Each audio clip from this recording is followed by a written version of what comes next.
പുനലൂർ മൂവാറ്റുപുഴ പാതയിൽ വാഹനാപകടങ്ങൾ തുടർക്കഥയാകുന്നു. കഴിഞ്ഞ ദിവസം രാത്രി നിയന്ത്രണം വിട്ട കാർ കടയിലേക്ക് ഇടിച്ചു കയറി. ഏകദേശം 3 ലക്ഷം രൂപയുടെ നാശനഷ്ടം സംഭവിച്ചു. ഇതേ കടയിലേക്ക് തന്നെയാണ് മുൻപും വാഹനങ്ങൾ ഇടിച്ചു കയറിയിട്ടുള്ളത്.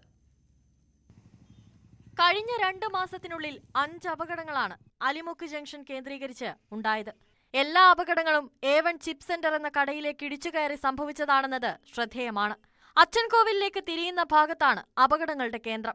കഴിഞ്ഞ ദിവസം രാത്രിയിൽ ഓണവിപണി ലക്ഷ്യം വെച്ച് കടയിൽ പുതിയ ഉപകരണങ്ങൾ സ്ഥാപിച്ചതിന് തൊട്ടു പിന്നാലെയായിരുന്നു പുതിയ അപകടം. ഈ കാർ വന്ന് കയറി എനിക്കുള്ള ചിപ്സ് അടിക്കുന്ന മെഷീനും കുഴയ്ക്കുന്ന മെഷീനും മറ്റൊരുപാട് സാധനങ്ങൾ 1.5-2 ലക്ഷം രൂപയോളം മുടക്കി ഞാൻ ഫാബ്രിക്കേഷൻ ഇപ്പോൾ ചെയ്തു തരുന്നതായിരുന്നു. ഇതിപ്പോ 3ാമത്തെ പ്രാവശ്യം. 2 പ്രാവശ്യം വണ്ടി കയറിയപ്പോൾ രാഷ്ട്രീയക്കാരെ മറ്റുള്ളവരെ സ്വാധീനിച്ച് അവർ വണ്ടി എടുത്തുകൊണ്ട് പോയി ഒരു നഷ്ടപരിഹാരങ്ങളോ മറ്റു കാര്യങ്ങളോ ഒന്നും കിട്ടില്ല.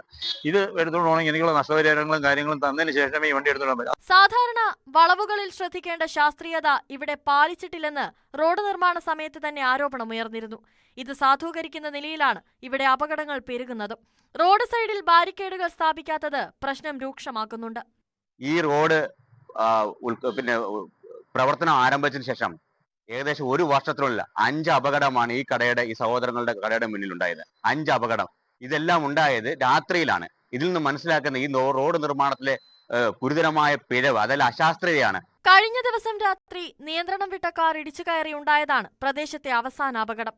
ഇതിൽ ഏകദേശം 3 ലക്ഷം രൂപയുടെ നാശനഷ്ടം A1 ചിപ്പ് സെന്റർ എന്ന കടയിൽ സംഭവിച്ചു.